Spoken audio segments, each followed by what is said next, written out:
benefits for 15 minutes. That's a lot more than you think. So why doesn't golf work as a fitness activity? So here's the deal. We looked at average heart rate. Here was the motor cart, the push cart, and the electric trolley. The people that were in this study also did a VO2 max test on a bike to look at their energy profile so we could say, did golf really hit the threshold where people improved their fitness? And I figured when I averaged all 10 people together, they had to go another 9 beats higher. Their average heart rate would have had to have been 109 instead of 99 before they got a fitness benefit with the activity. So no, it's an activity that uses fitness but doesn't build fitness. And the higher your fitness level, when you go walk the course, the easier it's going to be, and your coordination and your shot making and your skill can shine through. So I've worked with tour players now for 25 years in the LPGA, the PGA, and this is a tough concept for them to think, oh, well, I walk the course 6 days a week. I tried scientifically nicely say, so what? And I said, so what? I said, let's do the test and see if it's really improving your fitness. And they go, oh, I guess it isn't that good. And I go, no, you need to train away from golf, even on those weeks where you're playing 6 days a week. So another thing about golf is it's all about threshold in terms of strength. And this is probably something I've talked to golfers about for 25 years. People say, well, I'm taking all these swings. It's really good for my muscles. I go, no, it's not the same thing as taking a weight and lifting it 10 times and not being able to do 11. The biggest single change that you ladies are going to experience once you get 30 and keep going is you're going to lose your fast twitch muscle fiber and your strength and your power, which is number one. Probably the biggest corollary is you're not hitting it as far, but the other thing that does is it changes your accuracy with your irons and your wedges. So golf does not, if it doesn't improve cardiovascular fitness, it doesn't really come close to improving your strength fitness. You have to lift weights. So here's where the rubber meets the road, so to speak, and we take those 3 spokes and we tune them up. So if you said, I'm playing golf 2 or 3 times a week, this summer, what else should I do? I'd say first thing, you need to have enough aerobic activity, whether it's a bike or elliptical. You just get on it and go at this 65 mile an hour kind of range. Think of your car as going 110 and 0, and you just say, I'm going to go at this moderate level, kind of like cruise control, and go for 45 to 50 minutes. Minimum once a week, maybe twice a week in off weeks. Here's one that most people don't think about at golf, and has been a really big boost to the professional golfers I've worked with, is that you've got to get anaerobic. In other words, you got to be able to sprint. And the higher your sprint capacity, it means when you go up those little hills to the tee box or to the green, you're not going to get the yips from all that lactic acid building in your muscles. So if you like group activities, do a cycling class. Is it the best thing? No, but it's pretty good. Or you just get on a bike or elliptical, so I'm going to go really hard for 60 seconds. I'm going to go super easy for 60 seconds. And you alternate that for 30 minutes. That's all it really takes. But here's the big one. None of you, if you start lifting weights now and you go to the gym 3 days a week, are going to turn into Mrs. Schwarzenegger. It's just not possible, because women are always saying, oh, I don't want to get big and bulky. I go, hey, the deal is after 30, you couldn't have done it before 30, but after 30, your hormones will not allow you to gain significant amounts of muscle mass. If you lifted weights 3 times a week from now till, let's just say, the end of April, and you gain 2.5 pounds of muscle, that would be way above statistical average. But here's the reason you need to lift weights. It's not so much about gaining muscle, it's keeping what you have, because otherwise it just follows a slow decline, and instead of your drive being 190 yards, it's now 170 yards, 160. And strength training is one of the magic bullets in the aging fight, for sure. So just get to the gym. It's really simple. Get to the gym. They have a line of weight machines. Say I'm going to go to each weight machine. I'm going to do 3 sets of 10 repetitions where I can't do 11. Call it a day. That's a great start. You don't have to, some of the things that you see tour players doing, sometimes they work, sometimes they don't. But the biggest issue that you have when you get older is maintain your muscle mass, maintain your strength, maintain your power, and try and gain some back, and you'll hit it further. So golf does a lot of things. I would urge you to walk. as much as you can, whether you like a push cart or you like an electric trolley, you're going to play better golf. And then use the camaraderie because it's really good. And maybe you can talk one of the people you play golf with into weightlifting with you, and you can have even more camaraderie. So have a great rest of the day, and I hope you have a wonderful season.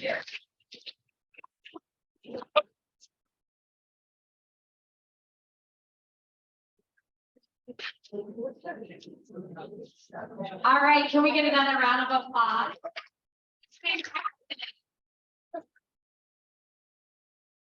I'm gonna go home and I'm gonna do some strength training after this. I am really excited to introduce our next presenters. We have Stef Ferguson and Maggie Hartman, who are with Experience Golf out at Common Ground Golf Course. I have known these two for quite some time. Not only through our Hale Irwin program, which they helped with, but Maggie and I have taught many a golf in schools together. So if you really want to see something fun, is watching Maggie entertain 4th and 5th graders and teaching them how to play. So without further ado, I'm going to go ahead and bring them up here because I think we're going to get out of our chairs and get kind of moving before lunch. So we'll burn those calories before we eat those calories, right? I think it's a pretty good lunch. Great. Hi, everybody. Thanks for having us. I'm, like Eric said, Stef Ferguson, lead instructor out of Experience Golf at Common Ground, which is home to the Colorado Golf Association. I'm also the head women's golf coach at MSU Denver. Hi, you guys. I'm Maggie Hartman. I am the program lead for Experience Golf at Common Ground. So I teach a lot of juniors and then also a lot of the beginning and new golfer programs. And then I'm the assistant coach for MSU Denver women's golf team. Maggie and I spend a lot of time together. It's a lot of fun. So today we are here to get you guys up and out of your seats here in just a couple minutes. We are going to talk to you a little bit about the importance of warming up before you play golf. It's one of those things that I think gets overlooked a lot by people, and we want to give you some tools to help you be more primed to swing every time you go out to play.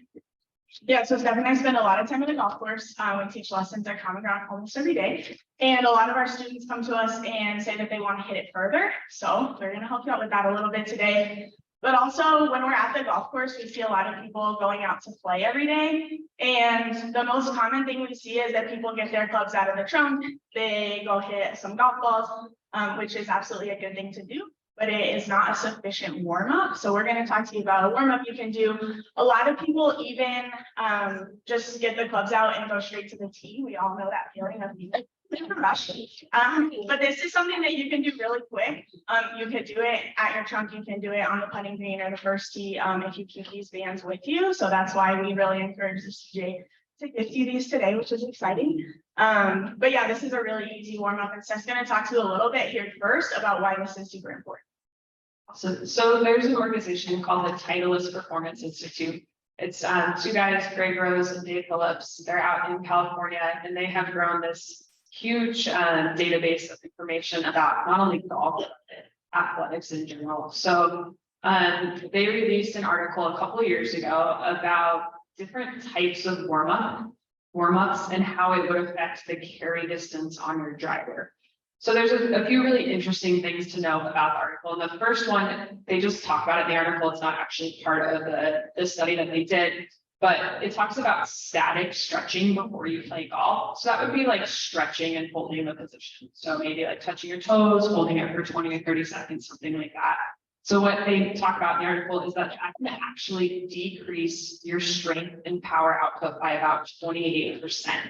So that's a lot, right? Yeah. So I think that's probably the most common thing that we hear from people is that they do some kind of stretching before they play, but they're holding positions. Maybe they're leaning on a golf cart, stretching out their back, stretch out hamstrings, things like that. So in this article, what they actually do is they tested a group of golfers. They had them warm up in 3 different ways. Those ways were, like Maggie said, just getting their clubs, going to the range, hitting balls, and then they had them test drive or carry distance after that. And then they had them do some sort of dynamic warm up, which is movement, kind of moving in and out of different positions. They had them do 5 different exercises, and then they had them hit balls and test the carry distance. And the final was they had them warm up doing some sort of resistance band exercise. And it's got 5 different exercises. And then same thing, they had them hit balls and they tested their carry distance. So we brought it up here just so you can see the difference. So With just hitting balls as the warm-up, they carried their driver about 243 yards, pretty good. With a dynamic warm-up, they got about 4 yards more carry distance. And with a resistance band warm-up, they got 7 yards more carry distance. So that's like the distance between Maggie and I of carry distance with your driver on average. They actually had a couple people that gained about 30 to 40 yards more distance with the resistance band. Not everybody is going to get that. We hope that you all do. But that's kind of a crazy number, right? Even just 7 yards, that's one club less that you have to hit into a green. So I'd rather hit a pitching wedge than a 9-iron all day long into a green, right? More accurate. And that's just from doing this warm up. So when I read this article, I printed it off and I brought it to my personal trainer and I said, hey, I need a resistance band warm up because I'm not doing that. So Jamaica Cook is my personal trainer. I'm mentioning her because she's actually the one that developed this warm up that we're going to show you guys today. It's something that you can do at the golf course. You don't want to do it before you go to the course if you're going to sit in a car for a long period of time. You want to do it and then start hitting balls pretty quickly after. And you'll realize that your body's a lot more primed and ready to hit shots because you're just warmed up more in general. So anybody have any questions before we get going on this? One thing I will add is if you have any physical stuff, any injuries, any surgeries, anything like that, we will give you some modifications, but feel free to do what you can, what your body allows you for. We are going to have you stand up and do this warm up with us because we know you guys have been sitting for a long time. So give yourself some space. We're going to use the band that's in the middle of your table. So if y'all want to hop on up, we're going to We're good. He's in charge of Zoom. All right, y'all. So Yeah. we are going to touch it down, but you're going to have you take this band and you are going to slide it over each of your feet so that it sits just above your knees here. I'm going to put the microphone down before I do that. The other thing with this warm up while you do it, keep in mind, this isn't something that's designed to be like an exercise that's supposed to tire you out. Because you are then going to play golf after doing it. But it's just designed to get you off the warm. So if you start like sweating, getting really tired when you do this, you need to just Yeah, so the one we're gonna do today, we're gonna talk through some of the modifications. This will take a little longer than what you would actually do in the golf course. So you can kind of rep it out based on what works for you. Like I said, we're gonna go a little longer today so we can talk about the different things. So we'll show you, we'll give you some modifications, but like I said, do what's comfortable. So to start with, we're gonna put the band just above your knees. This band's a little bit looser, which is good if you don't want a lot of tension. The higher you put up, the more tension there will be. So for this one, we're gonna do some side steps. So you're gonna get essentially your golf posture. You wanna try to engage your core as much as you can. The goal for this one is we don't want to let your feet come together. We don't want to lose tension. So we're gonna have toes point straight ahead, and we're just gonna make little steps side to side. So if you do this enough time, especially if you get a little bit tighter band, just start to feel it in your hips a little bit. We're just gonna move back and forth. If you have space, you can do a few steps side to side. Everybody loves to watch people do this on the range. It's great. Yeah. Okay, and then our next one, so you're gonna stay with your knees bent and your butt out, so kind of like your golf posture. In this one, also make sure that your spine is straight, so your back is straight and neutral, by keeping your butt out. They're called monster walks. So you're taking a few steps forward and then a few steps back. So this one gets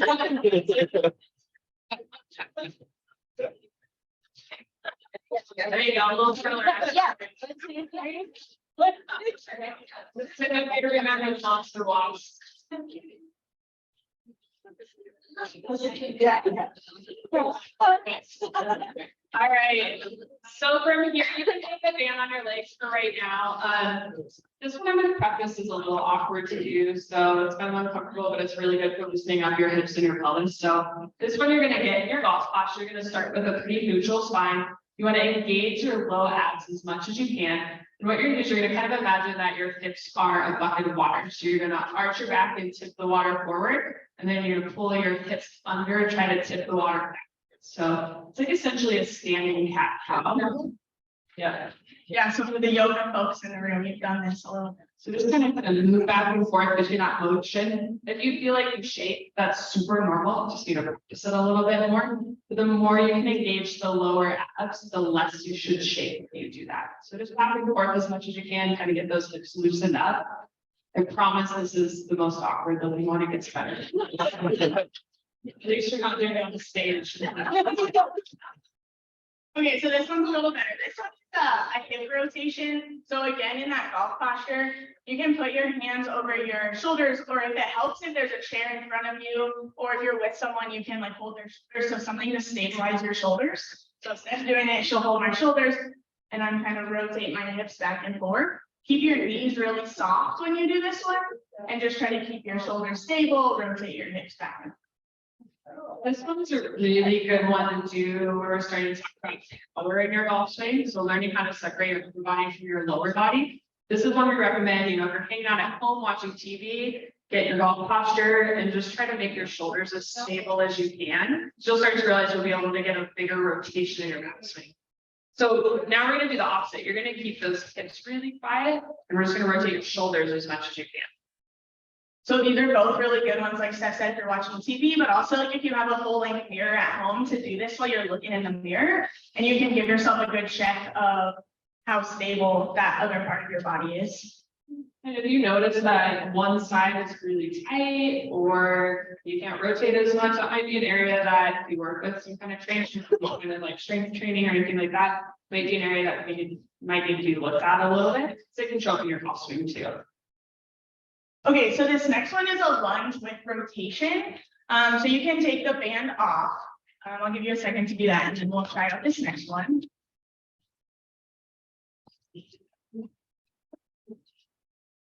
That's your balance exercise to get that thing off.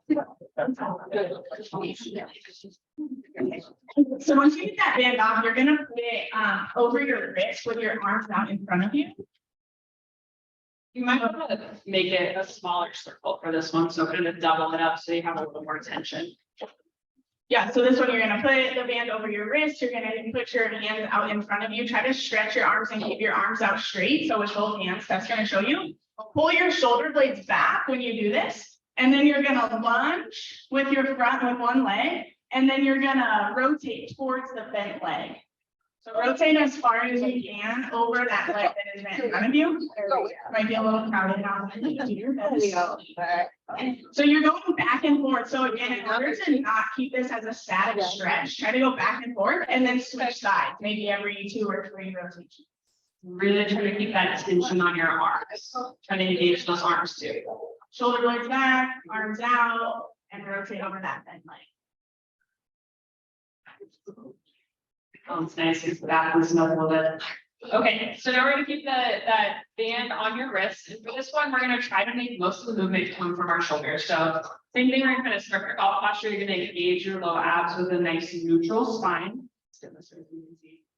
You're gonna have Maggie demonstrate. You're gonna put your arms out in front of you and you're gonna bring your arms all the way down and then all the way as far above your head as you can. And you're trying to keep your spine neutral and keep your rib cage from lifting up as much as you can. So try to make most of that motion from your shoulders. That one can be a little bit of a workout there.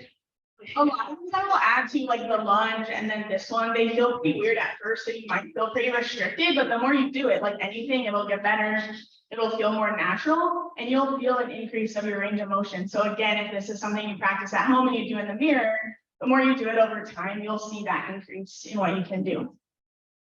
Okay, and then this next one's a cross-body rotation.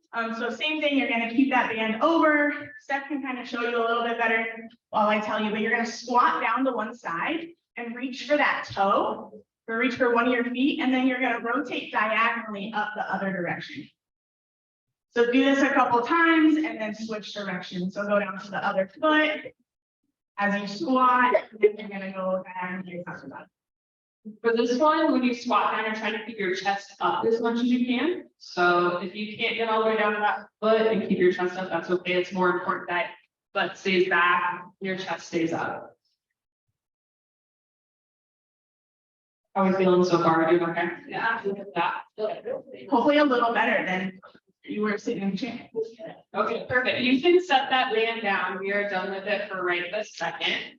Now we're really going to check out your balance. So give yourself a little space for this one. I'm going to show you the modification first. If you know that you don't have great balance, start with the modification and then we can move into the harder one. So the modification is you're gonna start basically with your weight in one leg. You're gonna put your hands behind your head and have Maggie demonstrate for me. And you're gonna take your opposite elbow, you're gonna bring your knee up to meet it. Now you go ahead and let your foot go off there. There you go. Yeah, so you're trying to just touch your, she's doing her left knee, she's trying to touch her right elbow to her left knee, and then she's gonna put her foot back down. If you're feeling really good with that balance today, you're gonna keep that leg up. And you're gonna drop your elbow down, not like that. You're gonna drop your elbow down and touch that knee. Try not to bring your knee up to meet it. That's the harder version. So this exercise is great because what it works on is our cross crawl pattern. As adults, it turns out we don't crawl around very much. We kind of ditch that when we're a little bit. But it's really good because it gets our mind kind of working across our body and it starts to connect everything. So the more we can do the cross crawl pattern, the better. So you want to do someone each leg just to kind of loosen up both sides. Like I said, it gets your balance going really well too. Okay, so our next one is a side lunge with your toe up. So you can kind of put your feet more than shoulder width apart, point your toes forward, and then you're gonna lunge to one side and put your other toe up. You really want to feel like you have your weight in the heel of the foot that's all the way planted, and then switch. So the really important thing about this one is to not hold this for more than 3 seconds on each side. Kind of hold, feel that stretch, and then switch to the other side. We don't want to lose power by getting into too much of a static stretch, so try to keep some movement in that stretch.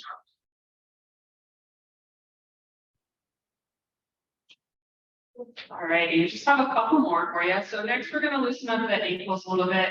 Wrists, ankles, neck kind of get forgotten a lot in the warm up. So we're going to do some calf raises. You're going to start with your feet just shoulder width apart, toes pointed straight ahead. You're just going to lift your heels up off the ground. The easier version is going to be to let your heels come down in between.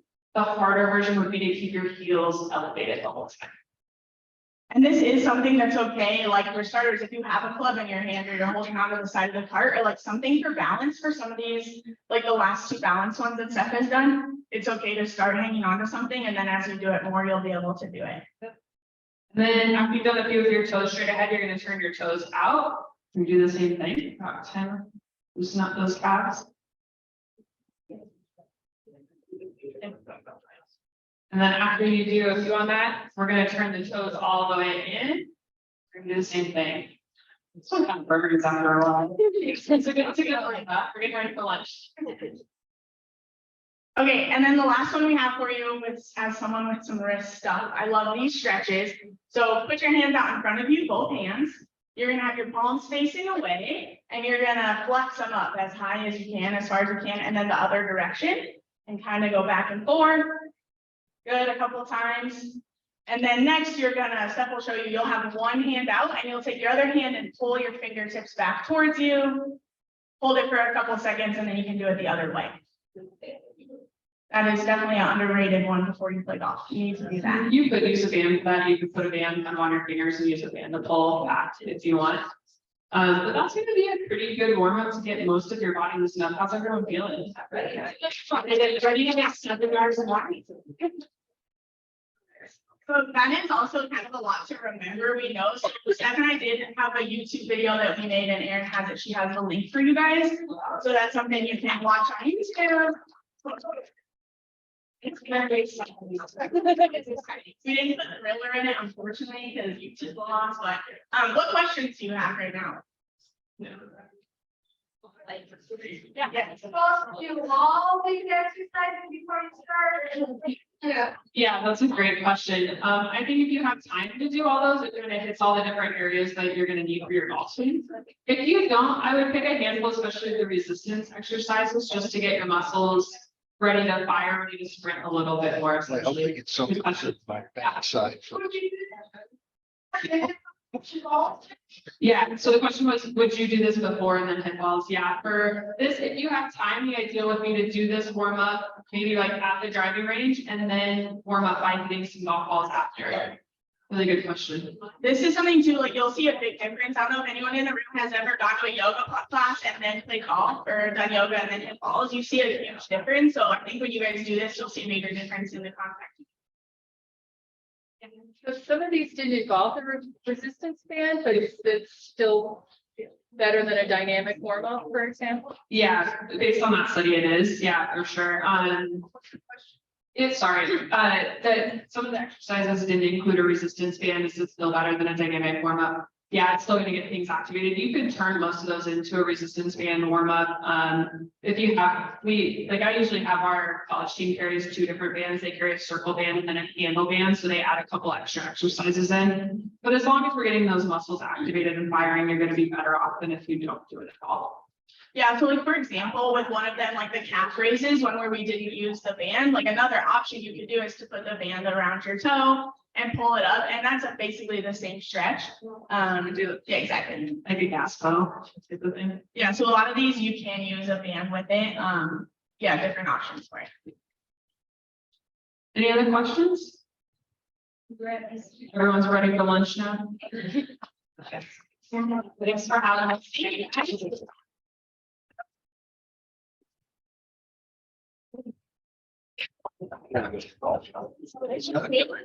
Maggie, staff, I know everyone's ready to go. It's warmed up. Yeah.